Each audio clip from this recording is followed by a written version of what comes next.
자, 오늘 말씀 제목 한번 따라하겠습니다. 하나님이 시작하신 일은 하나님이 이루십니다.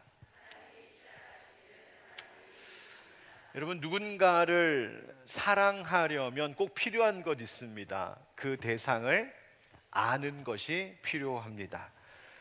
그를 모르는데 사랑할 수 없는 거죠. 또 그를 피상적으로만 그냥 아는데 그를 사랑한다 할 수가 없습니다. 그의 내면을 깊이 알아갈 때 그 대상을 사랑하게 됩니다. 또 그를 깊이 더 알아가면 알아갈수록 사랑도 더 깊어지는 것입니다. 하나님을 사랑하는 것도 마찬가지입니다. 기독교 신앙은 단지 하나님을 아는 것, 그것으로 끝나는 것이 아니라 하나님을 아는 지식을 기반으로 그 하나님을 진정으로 점점 더 사랑하게 되는 것입니다. 그리고 그 하나님을 사랑하기에 그 하나님을 믿고 나의 모든 것을 내어 맡기며 살아가는 것이죠. 그래서 하나님을 안다는 것과 하나님을 믿는다는 것, 그리고 하나님을 사랑한다는 것은 절대로 분리될 수 없는 것입니다. 하나님을 알면 알수록 그분을 더 신뢰하며 믿게 되고 그 믿음으로 하나님을 사랑함을 내가 보이는 것이죠. 여러분, 그 하나님 잘 아십니까? 알아가고 계십니까? 많이 좀 알아가셨습니까? 여러분, 성경에 보면 하나님이 누구신지를 스스로 우리에게 내어 보여주신 말씀들이 많이 있습니다. 우리가 하나님을 알아가려고 아무리 발버둥 치고 노력을 해도 하나님이 보여주신 만큼만 우리는 하나님을 알 수 있습니다. 사람이 머리가 좋다고, 공부 많이 한다고, 내가 뛰어나다고 해서 내가 하나님을 원하는 만큼 알아가는 것이 아니라 하나님이 우리에게 보여주신 만큼 아는 겁니다. 그 하나님이 누구신지를 우리에게 보여주시는 것을 뭐라고 얘기하냐면 하나님의 자기 계시라고 이야기합니다. 하나님 자신을 우리에게 계시하여 보여주셨다. 여러분, 여러분들에게 하나님이 계시하여 주신, 여러분들이 알고 있는 하나님은 어떤 분이신가요? 하나님께서 이사야 선지자를 통하여서 하나님 자신이 어떤 분이신지를 말씀해 주신 구절이 있는데, 하나님께서 이 선지자를 통하여 백성들에게 여호와 하나님 외에는 다른 신이 없다라고 하는 것을 강조하여 말씀하시면서 이런 말씀을 선포하게 하셨습니다. 이사야서 44장의 말씀인데요, 6절에 이스라엘의 왕인 여호와, 이스라엘의 구원자인 만군의 여호와가 이같이 말하노라. 나는 처음이요 나는 마지막이라. 나 외에 다른 신이 없느니라. 아멘. 그리고 나서 8절 가서 또 이렇게 말씀하십니다. 너희는 두려워하지 말며 겁내지 말라. 내가 예로부터 너희에게 듣게 하지 아니하였느냐, 알리지 아니하였느냐. 너희는 나의 증인이라. 나 외에 신이 있겠느냐. 과연 반석은 없나니 다른 신이 있음을 내가 알지 못하노라. 아멘. 하나님이 말씀하십니다. 나 같은 반석이 없다. 하나님 같은 반석이 없으시다. 하나님 외에 다른 신이 없다. 바로 이것을 다르게 뭐라고 표현하셨냐면 나는 처음이고 마지막이다 라고 말씀하셨어요. 여러분, 하나님이 처음이고 마지막이다 라고 하는 그 말씀의 의미가 무엇일까요? 한번 먼저 따라하겠습니다. 하나님은 영원하십니다. 하나님 영원하시다라고 하는 말은 하나님께서 우리의 과거와 현재, 미래 모든 것을 다 아시고 그 모든 것 가운데 함께 하시고 그 모든 것을 주관하시는 분, 우리의 모든 영원부터 영원까지 다스리시는 분이 하나님이시다. 하나님은 영원하시다 라고 말하는 거예요. 이것이 처음과 마지막이라는 뜻이에요. 또 처음과 마지막이라는 뜻이 뭘까? 하나님 따라하겠습니다. 하나님은 유일하십니다. 하나님 외에 다른 신이 없다. 이것을 말씀하실 때에 이 말씀을 주셨잖아요. 그러니까 하나님 외에 숭배할 신이 없다. 하나님 외에 섬길 절대자가 없다. 하나님 외에 하나님보다 우리가 더 사랑하고 사모할 이가 없다. 하나님밖에 없다. 하나님만이 유일한 하나님이시다. 이것을 고백하는 것, 그래서 그것을 알게 하시려고 하나님이 처음과 마지막이라고 말씀하셨어요. 또 하나 있습니다. 따라합시다. 하나님이 주관하십니다. 그래서 하나님은 처음과 마지막 모든 것 가운데 계시고 모든 것이기 때문에 우리의 모든 것을 다스리고 주관하시는 분이 여호와 하나님이시다라고 하는 것을 말씀하고 계신 거예요. 그래서 하나님은 처음과 마지막이다라고 하시는 이 말씀은 하나님의 영원하심, 하나님의 유일하심, 하나님의 절대, 하나님의 주관하심에 대하여서 말하고 있는 하나님의 자기 계시다, 이렇게 우리가 이해할 수 있어요. 그런데 하나님이 스스로 나는 처음과 마지막이다 라고 말씀하신 이 말씀이 놀랍게도 신약 성경에도 동일하게 나타나죠. 그런데 계시록 22장 13절의 말씀인데요, 우리 한번 같이 읽어볼까요? 시작. 나는 알파와 오메가요, 처음과 마지막이요, 시작과 마침이라. 아멘. 여러분, 그런데 이 말씀은, 이 동일한 말씀을 누가 하셨냐면 우리를 위하여 십자가에서 죽으시고 부활하시고 승천하신 예수님, 다시 오실 것을 약속하신 예수님께서 사도 요한에게 그것을 계시하여 주시면서 내가 알파와 오메가고 내가 처음과 마지막이다라고 말씀하셨어요. 이사야서에서 하나님께서, 여호와 하나님께서 말씀하신 그것을 예수님이 신약에서, 계시록에서 똑같이 말씀하고 계세요. 여러분, 그것이 무슨 뜻일까요? 우리 예수님이 누구시다? 하나님이시다라는 거예요. 아, 우리 예수님이 하나님이시구나. 우리 예수님이 이 땅에 다시 오실 왕, 영원하신 지존자, 유일하신 하나님, 우리 구주 예수 그리스도이시구나. 그것을 가르쳐 주신 말씀이에요. 여러분, 그렇습니다. 우리 주님이 모든 것의 시작이고 모든 것의 마지막 되시는 줄 믿습니다. 여러분, 이 말은 그냥 우리 예수님이, 우리 하나님이 그저 처음에 한번 등장하고 그 다음 끝에 가서 마지막에 한번 또 등장하고 그런 이야기가 아니에요. 우리 하나님은 우리의 인생의 처음부터 끝까지, 즉 모든 것이란 이야기예요. 여러분, A부터 Z까지 이런 표현 쓰죠. 예. 와, 그 사람한테 물어보면 하여튼 A부터 Z까지 싹 가르쳐줘. 여러분, 그 말이 뭐예요? A랑 Z만 얘기하는 거예요?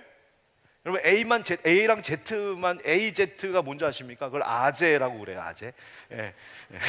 그래서 MZ세대와 아재세대가 요즘에 같이 공존하며 살고 있는데, 아재라는 뜻이 아니에요.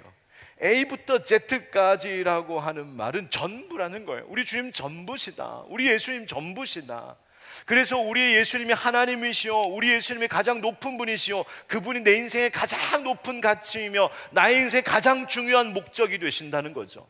그래서 예수님 없으면 내가 세상의 모든 것 다 가지고 있어도 아무 소용없고, 예수님 계시면 나 세상에 다른 것 없어도 나는 전부를 가지고 있는 것과 마찬가지입니다 라고 고백하는 거예요. 여러분, 오늘 우리가 이 예배당, 아름다운 예배당을 이렇게 세단장하고 예배 드릴 때에도 이 고백이 있어야 됩니다. 여러분, 아무리 이 예배당 멋지게 지어놓고 멋지게 단장해놓고도 이 가운데 우리 주님, 유일하신 주님, 통치자 되신 주님, 우리의 전부 되신 주님이 함께하지 않으시면 아무 소용없는 것입니다. 이곳이 정말 아름다운 것, 이곳이 정말 하나님 앞에 기쁨 되는 곳 되려면 여러분, 이곳 가운데 우리 예수 그리스도의 영이신 성령께서 항상 이곳 가운데 함께 하시기를 여러분, 날마다 구하며 그것을 사모하는 우리 예배자 되기를 주님의 이름으로 축복합니다. 주님, 우리의 전부시다. 우리의 하는 모든 일을 아시고 다스리시고 인도하시는 하나님, 모든 것을 이루시는 하나님. 그래서 사도 바울도 빌립보서에서 이렇게 말합니다. 빌립보서 1장 6절의 말씀입니다. 한번 다 같이 읽어보실까요? 시작. 너희 안에서 착한 일을 시작하신 이가 그리스도 예수의 날까지 이루실 줄을 우리는 확신하노라. 아멘, 아멘. 너희 안에서 착한 일을 시작하신 이라고 하는 것은 바로 하나님 아버지를 이야기합니다.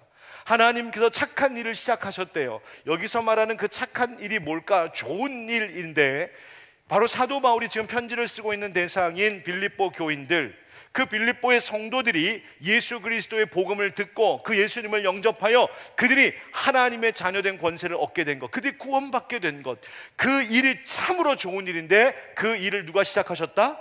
하나님 아버지께서 시작하셨다. 그런데 우리가 받는 구원이라는 것, 그것이 그냥 구원받은 것으로 끝났다, 내가 예수 믿고 세례받았으니까 됐다는 것으로 다 된 것이 아니라는 겁니다. 우리가 받은 구원은 계속해서 완성되어야 가야 할 구원인데, 그 구원을 완성시키시는 분도 누구시다? 그 착한 일을 시작하신 하나님 아버지께서 완성해 가신다는 거예요. 구원이 완성되어 간다는 것이 무엇입니까? 여러분, 예수 그리스도를 믿고 영접하는 그 순간 우리가 완전히 변했나요? 예, 물론 우리의 모든 존재 자체 주님께서 깨끗하게 씻기시고 하나님의 자녀 되는 그 권세를 주심으로 우리를 변화시키셨죠. 그런데 그럼에도 불구하고 여전히 우리 안에 남아있는 모습들이 있습니다. 죄의 성품들, 속성들이 남아있어요. 여전히 죄의 습관들이 남아있어요. 여전히 바뀌지 않고 있는 나의 모습들이 있어요. 그런데 그 모습을 하나하나 바꾸어 가신다는 거예요. 누구의 모습으로 닮아갈 때까지? 예수 그리스도 그 모습, 우리 예수님의 성품, 예수님의 그 아름다우심, 예수님을 닮아가는 그 모습, 그 일을 완성해 가시는 분이 하나님 아버지시다. 그러니까 우리를 택하여 처음 불러 우리를 하나님의 자녀 삼으신 그 착한 일을 시작하신 분도 하나님이시오. 그 하나님의 자녀된 권세로 이 땅을 살아가는 동안에 우리를 지키시고 돌보시고 변화시켜 가시는 분도 하나님이시오. 그 하나님 마침내 예수의 날까지, 예수님 다시 오시는 그날에 우리 모두가 영화롭게 변화되어져 가는 그 구원의 완성까지도 이루시는 분이 하나님 아버지이시다. 바로 그것을 말하는 거예요. 여러분, 하나님 우리 가운데 시작하신 일 하나님은 온전히 완성케 하시는 줄 믿습니다. 그것이 우리의 기독교 신앙이고요, 그것이 우리의 믿음의 고백이에요. 여러분, 오늘 본문과 그 말씀을 이 말씀과 함께 좀 생각해 보려고 합니다. 오늘 본문 우리가 계속 학개의 말씀, 그다음에 스가랴의 말씀을 이어서 함께 나누고 있는데요, 오늘 스가랴서 4장의 말씀은 스가랴가 본 환상 몇 개? 몇 개? 어떻게 이렇게 잘하세요? 이 8개의 환상 중에 오늘 바로 5번째 환상이 오늘 환상이에요. 그래서 이 환상을 소위 뭐라고 부르냐면 순금 등잔 때와 두 감람나무 환상이다, 이제 그렇게 부릅니다. 왜 그런가? 성경에 보니까요, 천사가 다시 와서는 이 스가랴 선지자를 깨웁니다. 그리고는 환상을 보게 하세요. 천사가 묻습니다. 네가 무엇을 보느냐? 그랬더니 스가랴가 이렇게 보니까 순금 등잔대가 보입니다 라고 이렇게 말했어요. 성경에 오늘 함께 읽었던 본문 말씀에 바로 그 순금 등잔대 환상이 어떻게 나타나는지를 말해주고 있는데, 여러분 이해를 좀 돕기 위해서 어느 화가가 그린 그림으로 그냥 보여드리겠습니다. 그림 준비됐나? 예, 이런 그림이에요. 이제 눈이 훤하시죠? 예, 이제 흐리멍텅하게 안 보이고 막 속이 다 개운하죠? 예, 좋습니다. 자,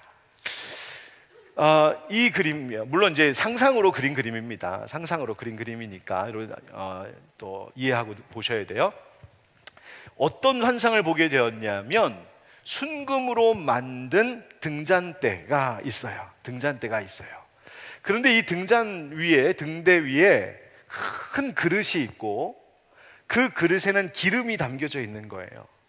그리고 그 기름 그릇 가장자리로 7개의 관, 어떤 성경에는 대롱 이렇게 되어 있어요. 빨대 같은 관이 쭉 뻗어져 나가 있고, 그것이 이 등잔대의 가지에 위에 있는 등잔 7개에 연결이 되어 있어요. 그리고 위에 그 기름 그릇은 또 어디로부터 기름이 채워지냐면 하나는 오른쪽, 하나는 왼쪽에 있는 감람나무, 즉 올리브나무죠. 두 감람나무에서 흘러나오는 올리브 기름, 감람유가 그 위에 기름 그릇에 채워지고, 그 기름 그릇으로부터 7개의 관, 대롱을 따라 등잔에 공급되면 그 불이 계속 밝혀지고 있는 이런 모양을 환상 가운데 본 거예요. 예. 지금 제가 만든 이야기가 아니고 우리가 함께 같이 읽은 본문 말씀에 나온 걸 그대로 설명해 드린 거예요. 여러분, 이 환상을 지금 보여줄 때에 먼저 1절 말씀에 이렇게 되어 있습니다. 예, 그림 됐고요. 1절 말씀에 이렇게 되어 있어요. 천사가 다시 와서 나를 깨우니 마치 자는 사람이 잠에서 깨어난 것 같도다. 여러분, 여기서 깨우다라고 하는 말이요, 히브리어로 우르라고 하는 말인데, 이 우르라고 하는 말은 어떤 의미의 동사냐면 감동시키다 이런 뜻이에요. 감동시키다, 마음을 움직이다, 고무시키다, 뭐 이런 이야기예요. 그런데 이 우르라고 하는 동사가 우리가 앞서 함께 나누었던 학개서의 말씀에도 한번 나온 적이 있어요. 학개서 1장 14절입니다. 우리 한번 같이 읽어보실까요? 시작. 여호와께서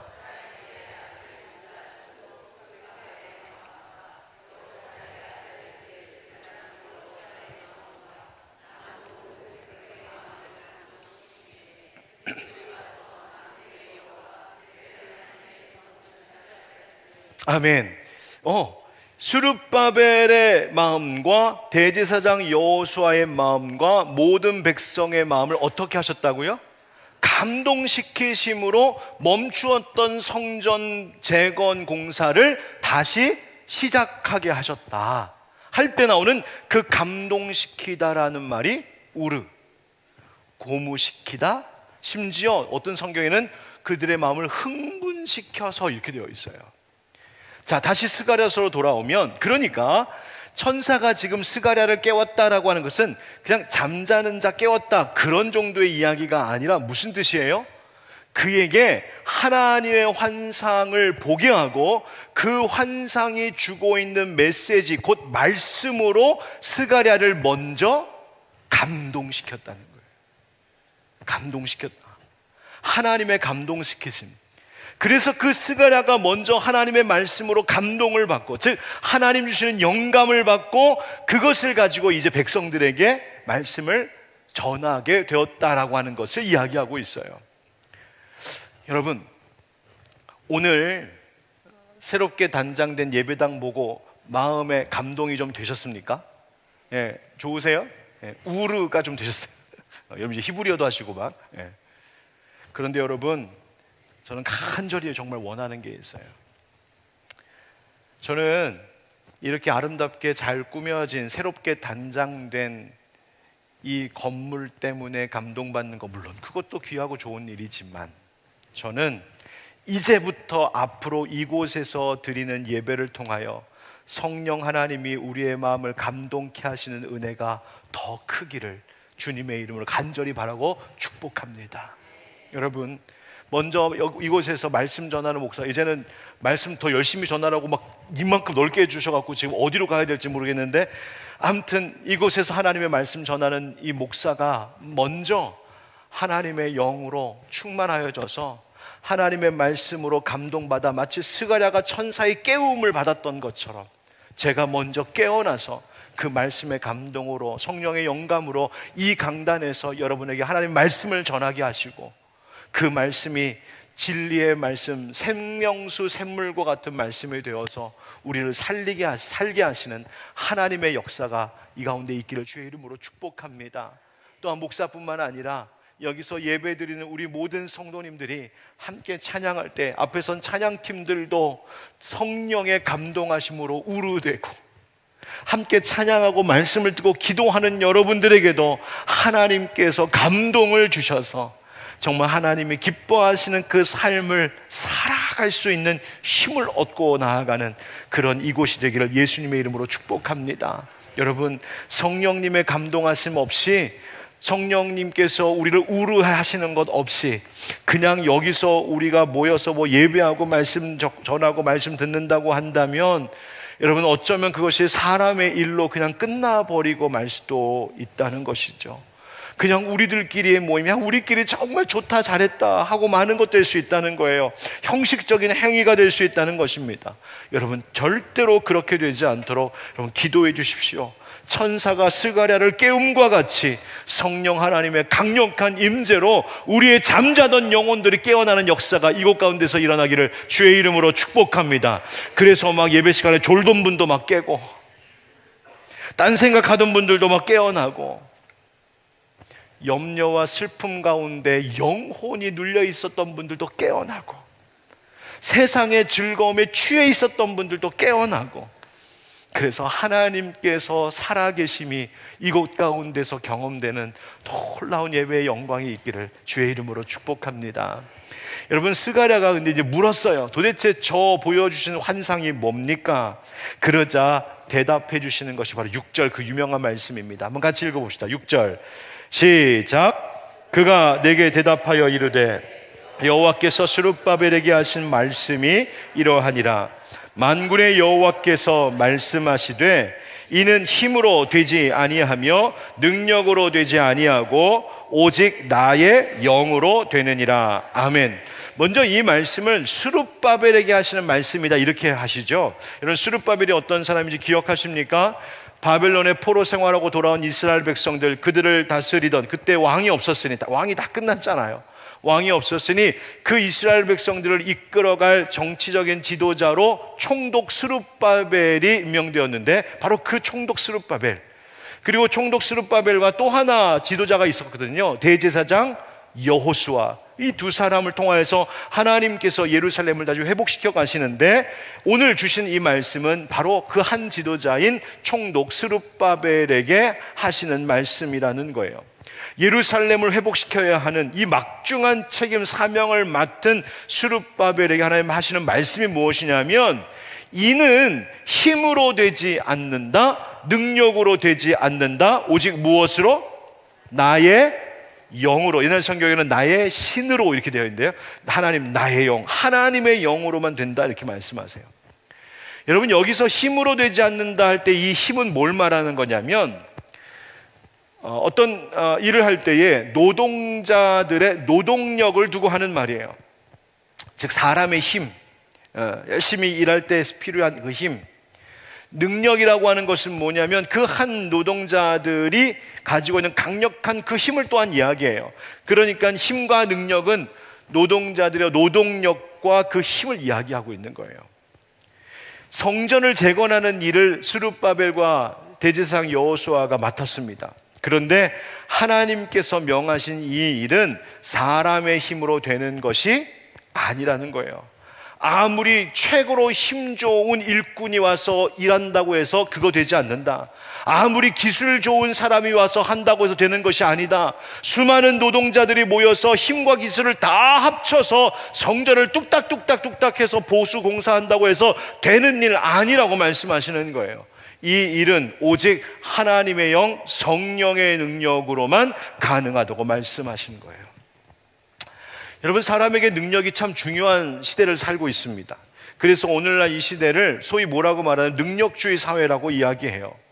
여러분, 사실 능력주의 사회가 되었다라고 하는 것은 처음에는 이 인류 사회에 지대한 공을 세운 것이었습니다. 매우 긍정적인 효과를 가져왔었던 거예요. 왜 그랬는지 아십니까? 과거의 사회는 능력 중심이 아니라 출신과 신분으로 사회가 돌아가던 시대였기 때문에 그랬어요.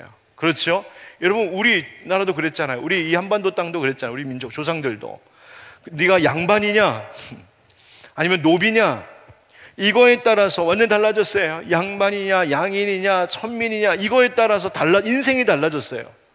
아무리 뛰어난 머리, 뛰어난 재주, 뛰어난 실력을 가지고 있어도 내가 노비로 태어났으면 출세할 길이 없었습니다.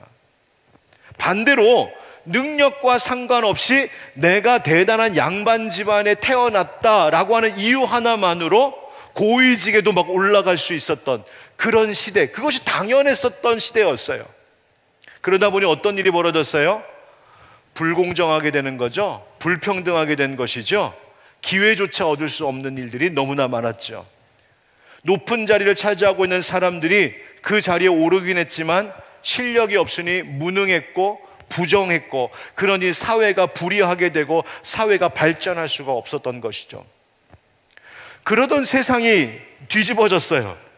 이제는 신분과 상관없이, 출신과 상관없이, 인종, 성별, 이것과 상관없이 이 세상이 무엇으로 돌아가게 되었냐면 그 사람에게 능력이 있느냐를 중요하게 여기는 시대가 되었잖아요.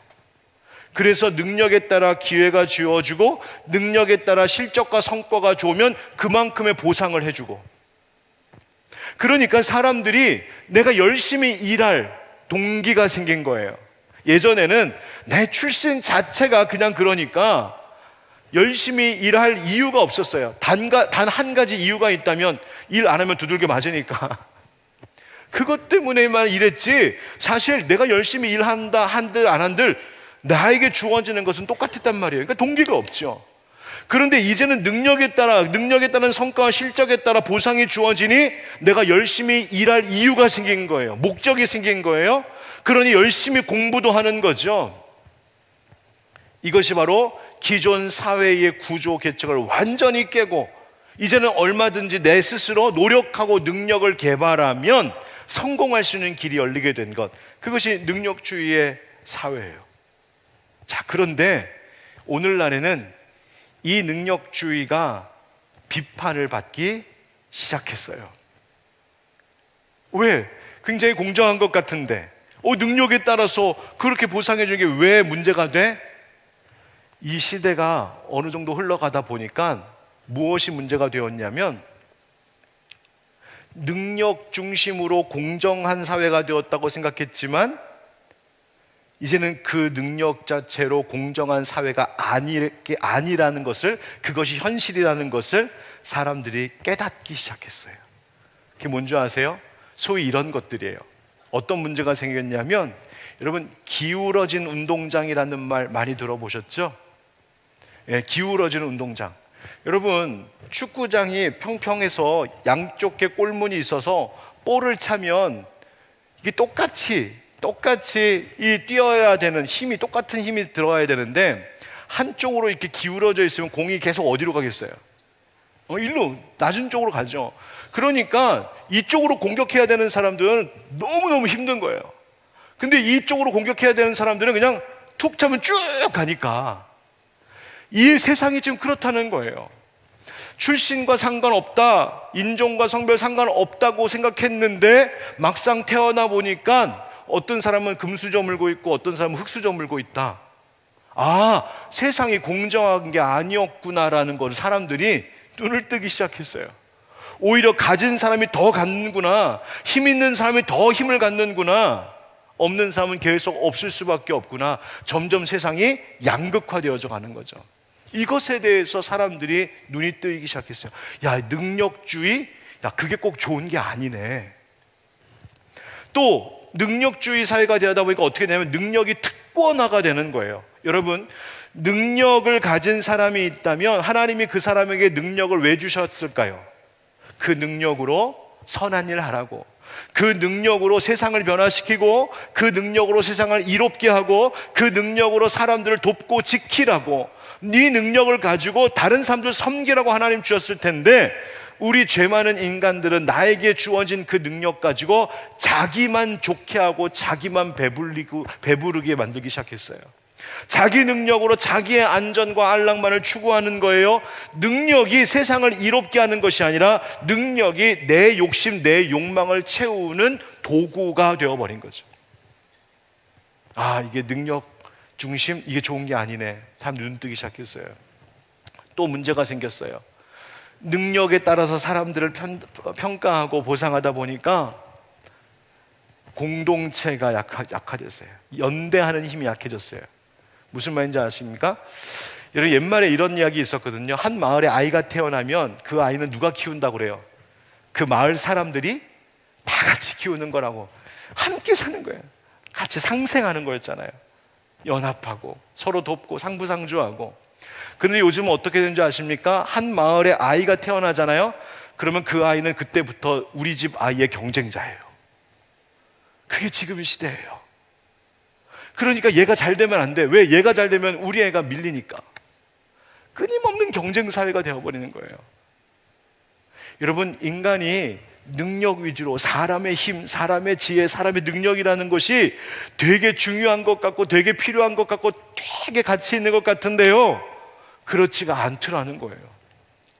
우리가 힘을 잘 모으면 잘 된다, 할 수 있다고 생각했었는데, 그것만 가지고는 여전히 세상은 문제가 심각한 것을 깨닫게 되었어요.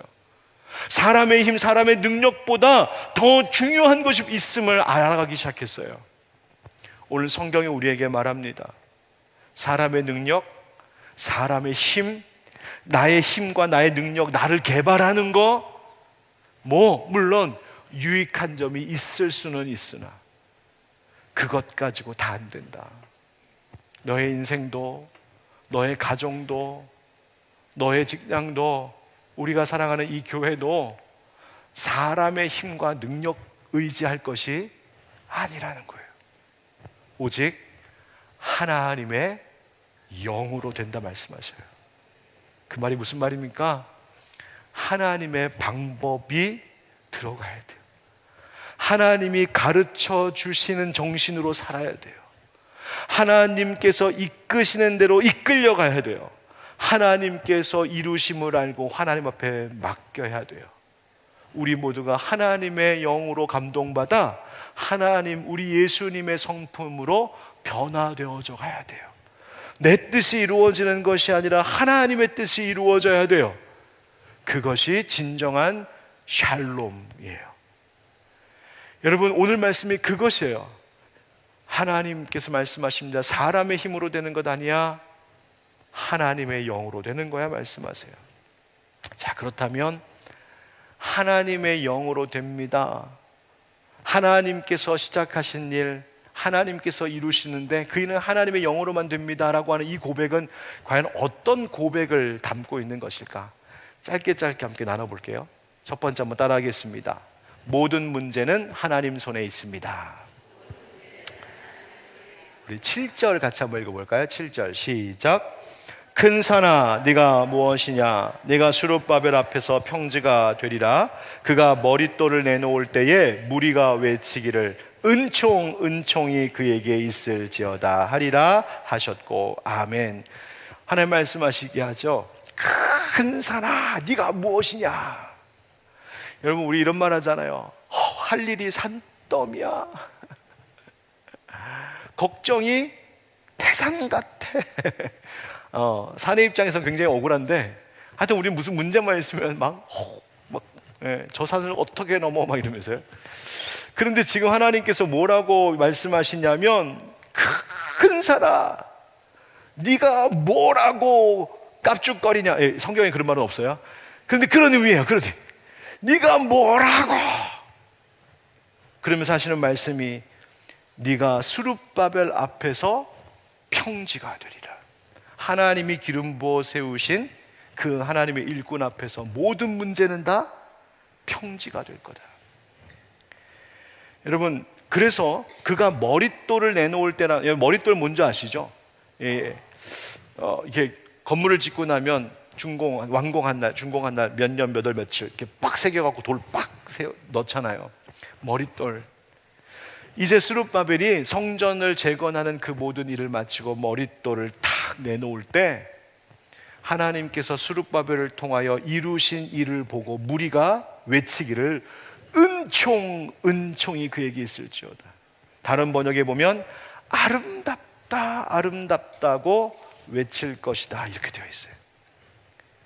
8절 9절 말씀에 여호와의 말씀이 또 내게 임하여 이르시되 스룹바벨의 손이 이 성전의 기초를 놓았은즉 그의 손이 또한 그 일을 마치리라 하셨나니 만군의 여호와께서 나를 너희에게 보내신 줄을 네가 알리라 하셨느니라. 아멘.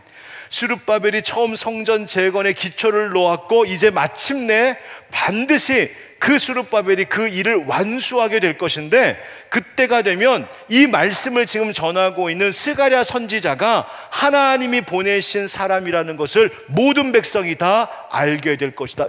이야, 진짜로 스가랴 선지자가 전한 하나님의 말씀대로 되었네라는 것이에요. 큰 산아 네가 무엇이냐, 스룹바벨 앞에서 평지가 되리라. 그들이 가지고 있었던 모든 의심, 그들이 가지고 있었던 불안함, 두려움, 모든 걱정, 염려, 그거 다 하나님께서 씻어버리는 날이 반드시 있을 것이다. 그 말씀하시는 거예요. 하나님이 모든 문제를 잠잠하게 하신다. 이 말의 뜻이 뭐예요? 스룹바벨의 능력이 대단할 것이란 말입니까? 스룹바벨의 실력이 좋아서 이 모든 문제를 척척 다 해결해내서 마침내 예루살렘 성전을 완공할 것이다, 그런 이야기인가요? 아닙니다. 그런 뜻 아니잖아요. 이 말은 무엇입니까? 하나님이 스룹바벨을 통하여 이 일을 시작하셨으니 마침내 끝까지 하나님이 이 스룹바벨을 통하여 하나님이 이 일을 이루실 것이라는 뜻인 줄 믿습니다. 하나님이 이루실 것이다. 하나님이 하실 것이다. 그래서 사람들이 가지고 있었던 모든 염려, 걱정, 근심을 하나님 다 평지와 같이 잠잠케 하실 것이다. 우리가 금요일마다 이제 성전 보수 공사를 위해서 특별 기도회를 시작하고 나서 둘째 주인가 셋째 주인가 제가 설교 시간에 무슨 이야기를 했냐면, 이제 공사 시작했습니다. 그런데 제가 걱정이 태산입니다. 그러면서 굉장히 인간적인 이야기를 막 했거든요. 공사가 어떻게 될지, 또 재정은 어떻게 될지, 뭐 등등등 7가지의 걱정거리를 이야기를 쫙 그냥 했어요. 제가 그날 밤 우리 장로님들이 비상이 걸렸어요. 무슨 비상이냐면 나중에 알아요. 나중에 우리 목사님이 지금 7가지의 걱정거리가 있으시답니다. 우리 장로들이 7명이니 하나씩 떠안읍시다. 우리 장로님들 멋지죠? 우리 장로님 최고예요. 제가 나중에 그 얘기 들었어요. 그래서 그 어려움과 그 걱정거리 나눠 갖고 우리 이거 같이 잘 이겨내자고. 제가 그 얘기를 듣고 막 힘이 났거든요. 사람이 그 문제를 나누어 가져도 너무나 힘이 되고, 사람이 옆에서 함께 기도하겠습니다, 격려합니다, 응원합니다, 수고하십니다, 위로해줘도 그 힘이 되는데, 하물며 하나님께서 네가 걱정하고 있는 산과 같은 문제들 다 내 앞에서는 평지가 될 것이다. 여러분, 하나님이 약속하고 계신 줄 믿습니다. 여러분, 오늘 이 아름다운 예배당 새롭게 하신 분 하나님이세요. 여기 있는 목사가 한 것도 아니고요, 우리 건축위원들 수고는 많이 하셨는데 우리가 한 건 아니고요, 죄송합니다만 헌금하신 여러분들이 한 것도 아니에요. 여러분, 이 일은 우리를 통하여 하나님이 하신 일인 줄 믿습니다. 바로 그것을 믿고 고백하는 거예요. 모든 산과 같은 문제는 하나님 손 안에 있습니다. 여러분, 그것이 바로 하나님의 영으로 살아가는 일입니다. 두 번째 따라합시다. 하나님이 하실 일을 더욱 기대합니다. 10절 말씀에 이런 말씀이 나와요. 작은 일의 날이라고 멸시하는 자가 누구냐? 사람들이 스룹바벨의 손에 다름줄이 있음을 보고 기뻐하리라. 이 7은 온 세상에 두루다니는 여호와의 눈이라 하니라. 아멘. 이 무너진 예루살렘 성전을 제거하는 일에 있어서 사람들이 멸시하는 자가 있다는 거예요. 그래서 완공되었을 때에 그거 작은 일의 날이야 라고 말하는 사람들이 있다는 거예요. 그게 무슨 말이냐면, 그 성전, 옛날 솔로몬이 지었던 예루살렘 성전에 비하면 초라하고 아무것도 아닌데 뭐 그 대단한 일이라고 이렇게 좋아해? 그거 뭐 별일도 아닌데 뭘 그렇게 좋아해? 뭐 성전 세단장 프로젝트 한다고 리모델링 했는데 뭐 대단한 거라고 뭘 그렇게 좋아해? 여러분, 그러지 말라는 거예요. 왜? 스룹바벨의 손에 다림줄이 있음을 보고 기뻐하리라. 이 말은 뭐냐면, 다림줄은 뭔지 아시죠? 그 다림줄을 가지고, 즉 스룹바벨이 모든 성전을 재건하는 이 공사를 진행하고 있는 것을 기뻐하리라. 왜? 10절에 보면 순금등대에 등잔 7개가 등장하는데요, 이 7개의 등잔대는 뭘 말하냐면 온 세상에 두루다니는 여호와의 눈이다, 이렇게 말씀하세요. 하나님이 그거 다 보고 계신다는 거예요. 하나님이 모든 것을 감찰하신다. 스룹바벨이 공사를 위하여서 현장을 다니면서 모든 공사하는 것, 백성들이 힘을 모아 성전을 하나씩 하나씩 쌓아 올라가는 것, 하나님 다 그거 볼 것이다. 그리고 그것을 통하여 하나님이 하실 일이 있을 것이다. 그래서 그것을 아는 사람들은 그 일을 기대하며 더 기뻐하게 될 것이라고 말씀하고 계신 거예요. 여러분, 하나님이 하시는 일, 하나님이 시작하신 일, 하나님이 이루신 일, 이것이 절대 작은 일이라고 무시하거나 멸시하지 마십시오. 왜 그런지 아십니까? 하나님이 하시는 일은 그 나중에 되어질 일을 우리가 지금으로서는 다 알 수 없기 때문이에요. 우리가 다니엘 기도 했었잖아요. 그죠? 여러분, 다니엘 기도할 때 이렇게 화면 속에 보는 오린교회 현장인데, 교회 진짜 크다. 제가 그 교회 방송실 갔다 왔거든요. 그 방송실 가면 방송국 스튜디오보다 더 좋아요. 그러니까 그 전 세계적으로 그 방송을 다 쏘는 거예요. 그냥 이러더라고요. 여기 그 목사님 그러시죠. 여기 전광판 이번에 새로 했어요. 그냥 이번에 한 5억 주고 했어요. 이러시는데 이러는 다들 그래요. 근데 그 목사님이 이런 간증을 하시더라고요. 당신께서 문 개척하셨거든요. 처음에 상가 건물에서 문 딱 열면 저기 바로 앞에 목사님 서 있는 그런 상가 건물이었대요. 그 당시에 이렇게 말씀하셨대요. 정말 아무 사람 없을 때 하나님께 기도하니까 하나님 제게 마음에 꿈을 주셨습니다. 우리 교회가 한국교회의 하나님의 대안이 되는 교회가 되게 하실 것입니다. 자, 그때에 성도들의 반응이 반으로 싹 갈렸대. 한 부류는 우리 목사님 피곤하신가 보다. 지금 우리 상황을 보고 뭔 소리야 이게, 그러면서 우습게 생각하고 그 비전을 멸시했던 사람도 있었고, 어떤 분들은 그것에 대해서 물론 지금은 영 불안하긴 하지만 그래도 하나님께서 그 목사님에게 이런 마음을 주셨다면 하나님의 뜻이 있으시겠지 하고 믿음으로 같이 기도했던 성도들이 있었대요. 그러면서 하시는 말씀이, 그때 그 믿음으로 함께 기도했던 사람들은 지금의 영광을 같이 누리고 있고, 그때 멸시하고 말도 안 되는 소리 그렇게 무시했던 사람들은요, 내한테 그렇게 됐대요. 여러분, 저는 하나님께서 허락하신 이 예배당을 통하여서 하나님께서 앞으로 행하실 일이 더 기대가 됩니다. 우리가 기뻐해야 할 진짜 모습은 공사 잘 됐다, 잘 끝났다 이것 가지고 기뻐할 것이 아니라 지금부터 하나님께서 부으실 새로운 은혜를 기대하며 기뻐해야 돼요. 여기서 예배하는 분들이 하나님께 최고로 영화로운 예배를 올려드릴 것을 기대하는 것, 여기서 예배하는 분들이 세상으로 돌아가서도 하나님의 영광을 위해 살아가는 모습으로 멋지게 살아가는 것, 여기서 앞으로 말씀을 듣고 양육받고 길리움 받는 모든 성도들과 다음 세대들이 영적으로 날로 성장하고 부흥하게 될 것, 여기서 우리가 함께 부르짖으며 기도할 때에 하나님께서 친히 응답하시고 기뻐 역사하실 것, 그리고 여기에 하나님의 임재가 가득하여 이 자리에 나와서 예배하고 말씀 듣고 기도하는 자들마다 하나님의 치료 회복의 역사가 나타나고 하나님의 위로를 받고 힘을 얻고 하나님이 주시는 비전을 갖게 되는 놀라운 일, 하나님이 앞으로 하실 일들을 기대하기에 그것으로 더 기뻐하는 역사가 우리 가운데 있게 되기를 주님의 이름으로 축복합니다. 세 번째, 따라합시다. 예수의 영이신 성령의 기름 부으심을 원합니다. 스가랴가 물어봤어요. 하나님, 저 금기름을 흘리고 있는 이 두 금그릇, 그 옆에 그 금관 옆에 서 있는 이 두 감람나무는 뭡니까? 그랬더니 한 천사가 이렇게 대답합니다. 14절 말씀, 이르되 이는 기름 부음 받은 자 둘이니 온 세상의 주 앞에 서 있는 자니라 하더라. 아멘.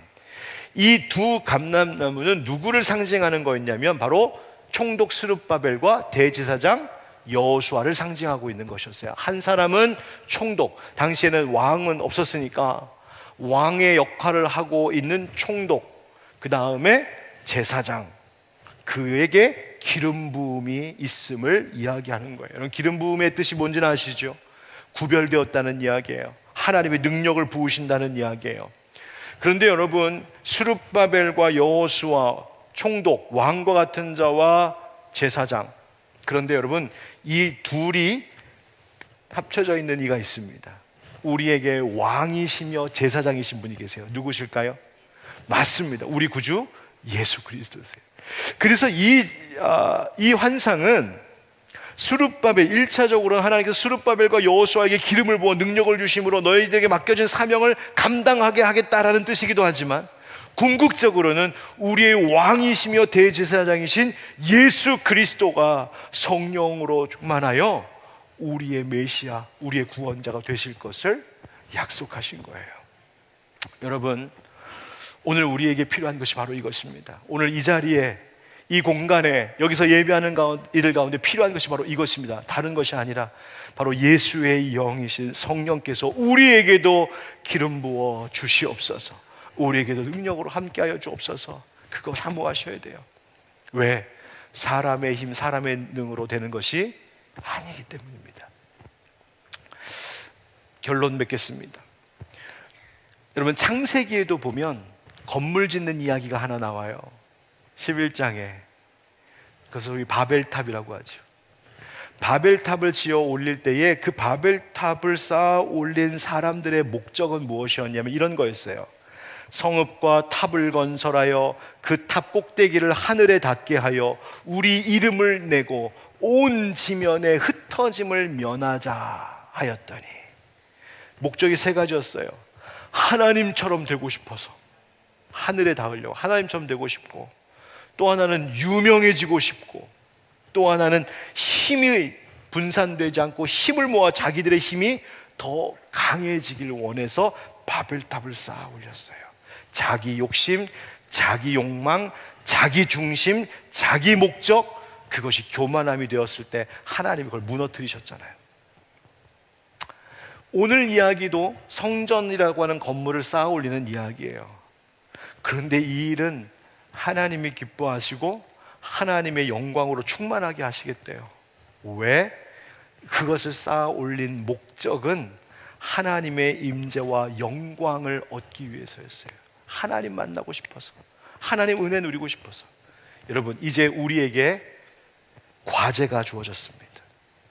이 아름다운 예배당이 바벨탑이 되게 할 거냐, 아니면 스룹바벨이 지어 올린 성전이 되게 할 것이냐는 이제 우리의 선택이에요.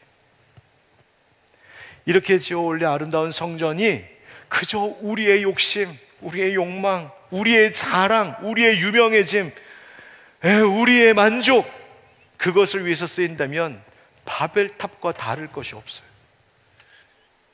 그러나 이곳에서 우리가 함께 하나님 앞에 예배하면, 하나님, 세상의 그 어떤 일도 사람의 능력으로 되지 않습니다. 오직 하나님의 영으로만 됩니다. 하나님의 영이 필요합니다. 성령의 기름 부으심이 필요합니다. 모든 문제를 하나님 앞에 맡깁니다. 주님, 우리와 함께 하여 주옵소서. 그 간절한 마음으로 하나님께 목적을 두고 하나님 영광 위하여 쓰임 받을 때, 이곳이 바로 하나님께서 그 영광을 더하게 한다고 약속하셨던 그 성전과 같이 쓰임 받게 될 줄 믿습니다. 여러분, 우리의 모든 삶이, 우리의 교회가, 우리 각 사람이 이곳이 사람의 힘 아닌 하나님의 영만을 의지함으로 하나님이 시작하신 일 하나님이 완성하십니다. 하나님만 영광 받으시옵소서. 그 고백으로 날마다 찬양하고 예배하는 이곳이 될 수 있기를 우리 구주 예수님의 이름으로 축복합니다. 아멘.